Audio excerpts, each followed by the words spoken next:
अच्छा, एक चीज़ जो कि हम देखने के बढ़ती चली जा रही है और उसको भी एड्रेस करना बहुत ज़्यादा ज़रूरी है, वो है डिप्रेशन।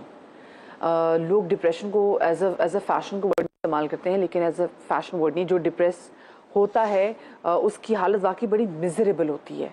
तो डिप्रेशन से निकलने के लिए, और हालात भी आपके सामने, सर दर्द भी होंगे, खबरें देखते हैं क्या हालात हैं, दवाइयाँ महंगी हो गई, डिप्रेशन भी होगा क्योंकि आगे का फ्यूचर भी नजर नहीं आ रहा, सब चीज़ें महंगी हो गई हैं। अच्छा, ये चीज़ें जितनी भी डिस्कस हम लोग कर रहे हैं करते हैं, तो देखें हर एक पर्सनली इन फेजेस से गुजर रहा होता है। बिल्कुल बिल्कुल।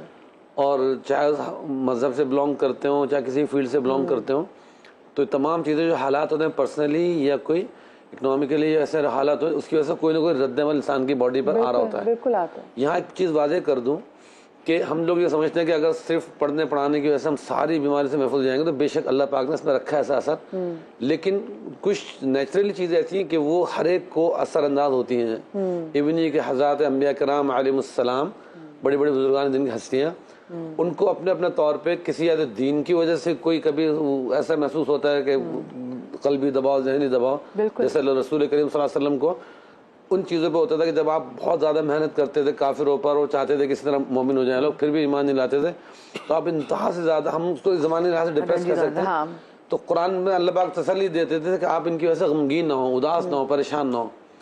इसी तरह हज़रत याकूब अलैहिस्सलाम जो है वो अपने बेटे हज़रत यूसुफ अलैहिस्सलाम की जुदाई में, उनको देखें सब्र अपनी जगह, लेकिन इतना सदमा था कि रो रो के बिनाई चली गई। तो डिप्रेशन यही कहलाता है ना कि किसी चीज़ की उदासी इस दिल पे मुसल्लत हो जाना, दिमाग पर छा जाना, हर वक्त का एक तस्वुर रहना, तो ये नेचुरली है। जैसे फ्लू है, बहुत सारी चीजें, तो ये भी एक बीमारी है। लोगों को लगता है शायद बातों से चली जाएगी। तो ये चीज़ें जो ना अपनी जगह, इसका भी अल्लाह पाक ने सिस्टम रखा है और से निकलने के रास्ते भी। इसी तरह जो रसूल करीम सल्लल्लाहु अलैहि वसल्लम को एक दफ़ा बहुत ज़्यादा, जब यानी शुरू में वही आई, वही के बाद में इनक़िता आ गया, स्टॉप लग गया, तो बहुत आप उदास रहने लगे। साल 2 साल का गैप, 17 महीना 18 महीना गैप गुजर गया। तो उस पर फिर सूरह वज़ुहा वल्लैलि इज़ा सजा नाजिल हुई, सूरह वज़ुहा। तो उसमें अल्लाह पाक ने फरमाया था मा वद्दअक रब्बुका वमा क़ला, तो ये ख़ास जुमला था। वैसे पूरी सूरह तसल्ली के लिए आई थी।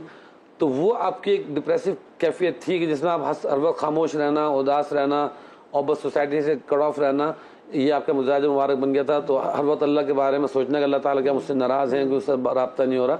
तो अल्लाह ताला ने सूरह ज़ुहा नाज़िल फरमाई। तो आज बुजुर्गान दीन इसकी बरकत और तासीर ये बताते हैं कि इसकी बरकत से कम से कम 7 मरतबा पढ़ ली जाए तो डिप्रेशन अल्लाह के फजल करम से कम या ख़त्म दूर हो जाता है।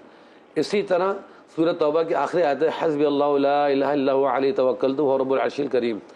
इस आयत को, ये भी स्क्रीन पे चल जाएगी इंशाल्लाह, इस आयत को 7 मरतबा, 11 मरतबा, 41 मरतबा पढ़ लिया जाए तो इससे भी डिप्रेशन, वो उदासी वाली कैफियत ज़ाइल हो जाती है। अच्छा इमरान भाई, आपने सूरह वज़ुहा के वाले से बात की, तो मैं आजकल देख भी रही होती हूँ क्योंकि इतनी करामाती है ये कि आपका कोई काम भी फंसा हुआ हो और आप रोज इसका वजीफा करें, आप दिन में एक दफा भी पढ़ लें जी, तो जो आपके फंसे हुए काम है वो भी हो जाते हैं। मैंने बहुत से लोगों की ऐसी चीजें देखी हैं कि जो समझ से बाहर होती लेकिन हो जाती है। इसमें खास जुमला है ना, वला सौफ युअतीका रब्बुका फतरज़ा, है तो रसूल करीम सल्लल्लाहु अलैहि वसल्लम के लिए कि अल्लाह पाक आपको इतना अता फरमाएंगे आप खुश हो जाएंगे, लेकिन उम्मत को वो बरकत हासिल हो जाती है। अच्छा, यहाँ पे मुझे हज़रत सैयदना अली मुर्तज़ा रज़ियल्लाहु ताला अन्हु का भी एक वो अमल याद आ रहा है। रसूल करीम सल्लल्लाहु अलैहि वसल्लम ने आपको तलक़ीन फरमाया था उदासी के हवाले से कि कोई मुसीबत हो, कोई उदासी हो, कोई दिल में गमगीनी हो, तो आपने फरमाया था कि बिस्मिल्लाहिर रहमानिर रहीम ला हौला वला कुव्वता इल्ला बिल्लाहिल अलिय्यिल अज़ीम, इसको पढ़ा करें तो दिल की तकलीफ, दिल की उदासी ज़ाइल होगी। तो खुद ला हौला वला कुव्वता इल्ला बिल्लाह हदीस शरीफ में आता है कि ये अर्श के ख़जानों में से नाजिल किया हुआ जुमला है। हम तो इसको एक मज़ाहिया तौर पे शैतान को भगाने का जुमला समझते इस्तेमाल करते हैं, लेकिन ये इतना ख़जाना अल्लाह के रसूल ने फरमा दिया ना, कभी ख़जाना है कि यानी हमारा उस चीज़ से मूव ऑन होना ये अल्लाह के सिवा कोई नहीं कर सकता। इसमें ये तो हज़रत अली करमल्लाहु वजहू अक्सर तलक़ीन फरमाया करते थे। तो इस जुमले को भी बिस्मिल्लाह के साथ भी पढ़ सकते हैं, बगैर बिस्मिल्लाह के भी ला हौला वला कुव्वता इल्ला बिल्लाहिल अलिय्यिल अज़ीम। तो अल्लाह ताला उसके ज़रिए से हमारी कैफियत को मुज़महिल जो होती है हमारी वहाँ से मूव ऑन कर देते हैं। और दूसरी बात ये देखें, माहौल पर बड़ा डिपेंड करता है। इंसान को थोड़ा सा फिर मूव करना चाहिए कि रौनक वाली जगह पर निकले, ज़रा जाए। खुद मैं कभी होता घर में ज़्यादा बैठ जाओ तो बहुत ज़्यादा एकदम हर चीज़ से वहशत होने लगती है। फिर निकल के फैमिली के साथ मॉल चले गए, कि मार्केट चले गए, थोड़ा खाया पिया, घूमा फिरा, शॉपिंग की, तो एकदम मूड चेंज हो जाता है। तो इंसान के उस मूड पे भी डिपेंड करता है कि बहुत ज़्यादा तन्हा रहना, अकेला रहना, और चीज़ों को सोचते रहना, इस चीज़ से वो इंसान और आपको और ज़्यादा डिप्रेस बहुत ज़्यादा करता है। डिप्रेस करता है। फिर तो इंसान एकदम मायूसी के हद में चले जाता है। इसलिए तन्हाई से भी अपने आप को बचाना चाहिए। बस आपका तो डॉक्टर्स भी सजेस्ट करते हैं कि भाई आप घर कैसी ऐसी जगह लें, फ्लैट लें रौनक वाले इलाके में जहाँ पे लोग नजर आए आपको, तो उससे आपकी वो एंग्जाइटी या डिप्रेशन खत्म होगा। और फिर वो लोग जिनको आप पसंद करते हैं उनसे आप मिले ज़रूर। अच्छा, डिप्रेशन को दूर करने के लिए तिब्ब नबवी में ऐसी क्या चीज़ें मौजूद हैं, और साथ में बताइएगा कि ऐसा कौन सा फूड है कि हम खाएं तो हमारा एकदम से मूड भी अच्छा हो जाए।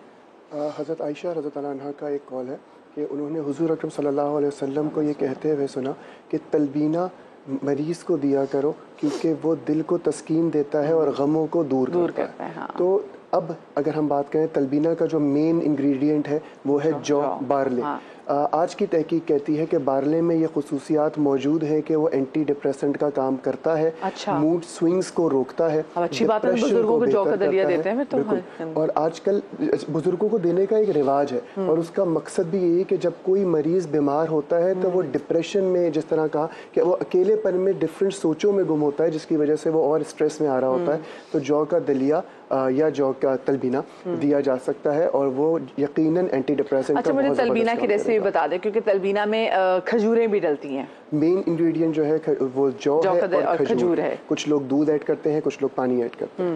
लेकिन उसको मैश करके अच्छे तरीके से, क्योंकि आगा साहब ने मुझे एक बार बताया था कि रसूल पाक सल्लल्लाहु अलैहि वसल्लम के पास एक शख्स आया और उसने कहा कि वो बहुत ज़्यादा परेशानियों में घिरा हुआ है और वो बहुत उदास है उस वजह से, क्योंकि वो ग्रीफ में था और वो ग्रीफ था उनकी वालिदा का दुनिया से चले जाना। तो रसूल पाक सल्लल्लाहु अलैहि वसल्लम ने फिर उनको कहा कि तुम तलबीना खाओ, ये दिलों को सुकून बख्शता है और ये गम को दिलों से निकालता है। तो जब रसूल पाक सल्लल्लाहु अलैहि वसल्लम ने कह दिया है तो इतनी बड़ी बात है कि हमें तो फिर फौरन ही अपने घर में जरूर जौ का आटा, जौ का दलिया और साथ में खजूरें तो हमारे घर में।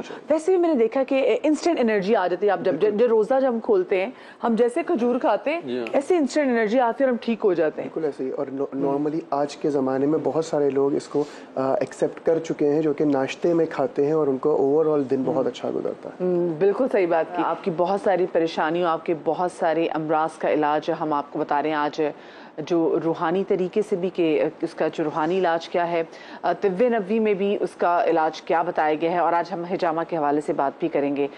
मुफ्ती इमरान कल्याणी साहब हमारे साथ मौजूद हैं, हकीम गालिब भी हमारे साथ मौजूद हैं। बच्चों के हवाले से माएँ एक बात पे बहुत ज़्यादा कंसर्न होती हैं, वो ये कि बच्चे सबक याद नहीं कर पाते, बच्चों का दिमाग उतना एक्टिवली काम नहीं कर रहा होता जैसे माएँ एक्सपेक्ट करती हैं। तो ऐसी क्या दुआ है कि हम वो बच्चे के लिए पढ़ें और बच्चे का जो कहते हैं ना दिमाग जो वो अच्छा तेज हो सके, हाफिज़ा तेज हो सके। हाँ, इसके लिए बहुत सारे अमल हैं, छोटे छोटे मैं करके बता देता हूँ। तो ख़ुद बच्चे भी कर सकते हैं और उनके वालिदैन भी कर सकते हैं। और इसके अंदर ये है कि सबसे इजी जो मेरे नज़दीक है, तो अल्लाह का नाम है अलीम। हमारे एक बुज़ुर्ग हैं, दुनिया से गुजर चुके, पर्दा फरमा गया, हज़रत शाह मुख्तार साहब रहमतुल्लाह अलैह। तो जिस ज़माने में मैं स्टूडेंट था, मदरसे में पढ़ रहा था और गालिबन तखस्सुस कर रहा था, मुफ्ती का कोर्स था, तो हज़रत से मुलाकात के लिए गया। तो बहुत मशहूर बुजुर्ग, दुनिया जानती है उनको। तो हज़रत ने पूछा भाई क्या पढ़ रहे हो? वालिद साहब के साथ गया था मैं, तो मैंने बताया मैं इस तरह पढ़ रहा हूँ, माशाल्लाह तखस्सुस में मुफ्ती बन रहा हूँ। तो बहुत खुश हुए, दुआएं दी उन्होंने। साथ में बताया कि हर नमाज के बाद 33 मरतबा या अलीमू या अलीमू या अलीमू ये पढ़ा करो। 33 हाँ, 33 मरतबा। तो ये तो हम भी पढ़ सकते हैं, बहुत सारी चीजें ऐसे एंकर हमें याद रहे हैं। क्योंकि इल्म तो देखें वो इंसान को कब्र तक हासिल करना ही करना है। बिल्कुल बिल्कुल। बल्कि असल तो इल्म हासिल ही जब होता है जब इंसान पहले कोई डिग्री लेता है, असल इल्म का हसूल उसके बाद शुरू होता है। मैंने तो तजर्बा ही किया है। बिल्कुल, वो एक बेस बन जाती है। तो या अलीमो, ये बच्चे बड़े सब हर नमाज के बाद 33 मरतबा कम से कम पढ़ लें। अगर जल्दी शॉर्ट टाइम हो तो 11 मरतबा पढ़ लें। ये तो सबसे मुख्तसर अमल है, या अलीमो। दूसरा इसके साथ है, सबसे पहले जो कुरान करीम की वही का नुज़ूल हुआ था, इक़रा बिस्मि रब्बिकल लज़ी खलक़, इसमें भी पढ़ने का, स्टडी का इसका जिक्र है। तो 5 आयतें शुरू की कम से कम, इक़रा बिस्मि रब्बिकल लज़ी खलक़ से लेकर अल्लमल इंसान मा लम यअलम तक। इसमें आखिर में अल्लाह ने फरमाया कि अल्लाह ताला ने इंसान को वो कुछ सिखाया जो वो नहीं जानता था। तो ये भी बच्चे बड़े सबके लिए, लेडीज जेंट्स सबके लिए पढ़ सकते हैं इसको। तो 5 आयतें शुरू की, माँ बाप कोई भी पढ़ के बच्चे पे दम करें, पानी पे दम करके पिला दें, बादाम पे दम करके रख लें, बादाम खिलाएं बच्चे को, भिगो के रख दें, उसको खिला दें। और ख़ासतौर पे स्टूडेंट को यहाँ कहूँगा कि जो पेपर जब देने जाते हैं तो उनको ये अमल ये भी बता दो पेपर आसान होने के लिए पढ़ाई तो ज़रूर करें। हाँ, पढ़ाई ज़रूर करेंगे ना, किससे उस पर रखें। तो पढ़ाई करने के साथ साथ ये कि जब वो पेपर दे रहा हो तो बस ये ज़बान पे भी रखें, इक़रा बिस्मि रब्बिकल लज़ी खलक़, इक़रा बिस्मि रब्बिकल लज़ी खलक़ ज़बान पे भी रखें, लिखते जाए ना, इंशाल्लाह पेपर आसान होगा और अच्छा होगा इंशाल्लाह।